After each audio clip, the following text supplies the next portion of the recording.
America అధ్యక్షుడు Donald Trump ఇరాన్తో ఒక కీలక ఒప్పందంపై తుది నిర్ణయం తీసుకోబోతున్నట్టుగా సంచలన ప్రకటన చేశారు.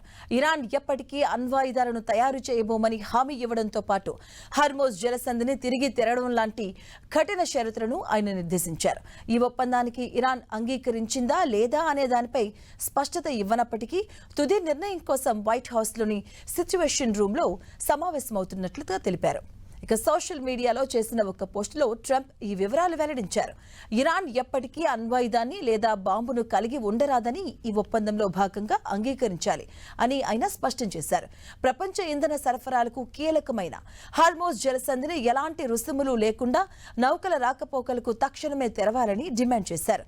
అమెరికా నావికాదళ దిగ్బంధనం కారణంగా జలసంధిలో చిక్కుకున్న నౌకలు ఇకపై తమ ప్రయాణాన్ని కొనసాగించవచ్చని తెలిపారు. జలసంధిలో అమర్చిన మైన్లను ఇప్పటికే తొలగించామని, మిగిలిన వాటిని ఇరాన్ తొలగిస్తుందని తెలిపారు ట్రంప్.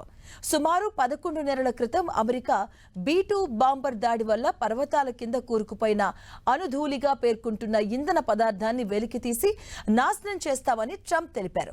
ఇక ఈ ఆపరేషన్ను ఇరాన్ అంతర్జాతీయ అణు ఇంధన సంస్థ సహకారంతో అమెరికా నిర్వహిస్తుందని వివరించారు. ఈ ఒప్పందంలో భాగంగా ఎలాంటి నగదు లావాదేవీలు ఉండవని ట్రంప్ స్పష్టం చేశారు.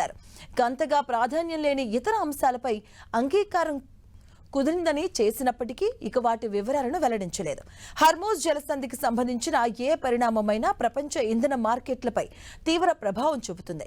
ముఖ్యంగా భారత్ తన ముడి చమురు అవసరాలలో ఎక్కువ భాగాన్ని ఈ ప్రాంతం నుంచి దిగుమతి చేసుకుంటున్నందున ఇక్కడ జరిగే పరిణామాలు దేశ ఇంధన భద్రత, రవాణా ఖర్చులు, ద్రవ్యోల్బణంపై ప్రభావం చూపే అవకాశం ఉంది. ఈ నేపథ్యంలో అమెరికా, ఇరాన్ మధ్య కుదిరే ఏ ఒప్పందమైనా భారత్కు అత్యంత కీలకం కానుంది.